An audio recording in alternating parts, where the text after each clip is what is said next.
Hello friends, তোমরা সবাই কেমন আছো? আমি তো খুব ভালো আছি। আর এখন হচ্ছে বিকেলবেলা। তো বিকেলবেলা বসেছিলাম, ভাবলাম কী করব, তাই জন্য ভাবলাম চলো একটুখানি বাড়িতে সব কিছু আছে তো একটু মোমো বানিয়ে নিই। তো মোমো খেতে খুবই ভালো লাগে আর আমার একটু মোমো খেতে অনেক কয়েকদিন ধরে ইচ্ছাও করছিল। তো ভাবলাম আজকে একটু বাড়িতে মোমোটা তৈরি করি, দেখি কেমন হয়। আগে একদিন করেছিলাম কিন্তু অত ভালো হয়নি, তো আজকে দেখা যাক কেমন হয়।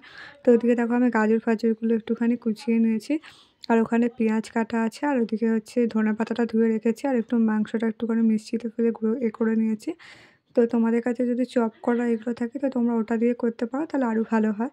তো আমি পেঁয়াজটাকে ভালো করে কেটে নিয়েছি। এবার আদা রসুনগুলো একটুখানি ছুলে নেবো, মানে এগুলোকে বাটবে না, এগুলোকে জাস্ট করে নেবে, চপ করে নেবে, তাহলেই হয়ে যাবে। তো এখন আমি ওগুলোকে আদাটাকে করে নিচ্ছি।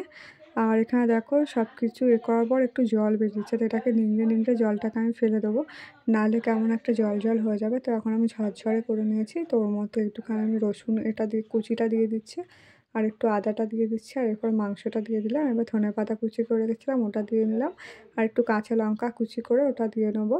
তো এর মধ্যে আমি এবার স্বাদ মতো নুন দেবো, যতটা দরকার ততটাই দেবে তোমরা, আর একটুখানি গোলমরিচ গুঁড়ো, আর একটুখানি ভিনিগার, আর এর মধ্যে একটুখানি তোমরা তেলও অ্যাড করবে, সর্ষের তেল সাদা তেল যা হোক অ্যাড করবে। করা হয়ে গেলে এটাকে ভালো করে একটুখানি মেখে নেবে, যাতে ভালোভাবে মিক্স হয়ে যায় সব কিছু। তো এবার মিক্স করে আমি আধ ঘন্টা মতো ওটাকে ঢেকে রেখেছি। আর এখানে দেখো ময়দাটাকে মেখে নেবো, আর ময়দার মধ্যে তেল দিয়ে ভালো করে মেখে তারপর একটু অল্প অল্প জল দিয়ে ওটাকে মাখবো। একেবারে সব জল দিয়ে দেবো না, তাহলে খুব পাতলা হয়ে যাবে। তো অল্প অল্প করে জল দেবে আর এটাকে ভালো করে মেখে নেবে। তো আমি একটু করে জল দিচ্ছি আর ওটাকে মেখে নিচ্ছি। তো এটাকে এখন ভালো করে ঠেসে ঠেসে মেখে এটাকে আমি হচ্ছে 30 মিনিটের মতো মানে ঢাকা দিয়ে রেখে দেবো, যাতে একটুখানি নরম হয়ে যায়।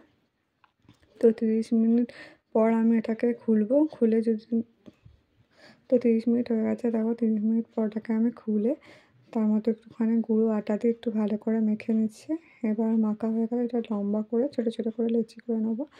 আর লেচিগুলো একটু ছোটো ছোটো করবে, বেশি মোটা করলে একদম কাঁচা কাঁচা লাগবে খেতে, তাই পাতলা পাতলা করে বেলে নিয়েছি। এবার এর মধ্যে পুরটা দিয়ে দেবো, একটু বেশি বেশি করে পুরটা দেবে, তাহলে দেবে খেতে খুব সুন্দর লাগবে।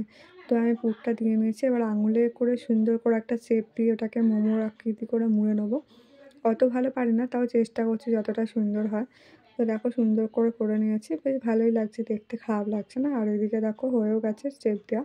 আর এদিকে একটা মানে ডেচকির মধ্যে আমি জল গরম করতে দিয়েছি, আর এরকম একটা ফুটো তালার ওপর আমি একটুখানি তেল লাগিয়ে নিলাম। তো তোমরা ব্রাশ দিয়ে তেলটা লাগাবে, আমার কাছে ব্রাশ ছিল না বলে আমি হাত দিয়ে লাগিয়ে নিলাম। আর এখানে দেখো মোমোগুলো দিয়ে তার মধ্যে ঢাকা চাপা দিয়ে রেখে দিলাম। 15 মিনিট পর পর আমি খুলছি, আর দেখো পুরো রেডি মোমোটা, বেশ দেখতে তো সুন্দর হয়েছে। আর এখানে আমি বাদবাকিগুলো সব রেডি করে নিয়েছি। তো আমার ফাইনালি মোমো করা কমপ্লিট। তো দেখি এখন খেয়ে কেমন হয়েছে।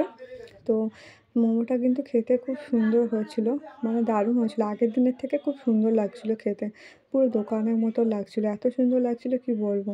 আর তোমরা এরকম বাড়িতে ট্রাই করে দেখো, আশা করি তোমাদের ভালোই লাগবে খেতে। তো ভিডিওটা কেমন হয়েছে জানিও, ভালো লেগে থাকলে লাইক কমেন্ট শেয়ার এবং সাবস্ক্রাইব করো। দেখা হচ্ছে নেক্সট ভিডিও।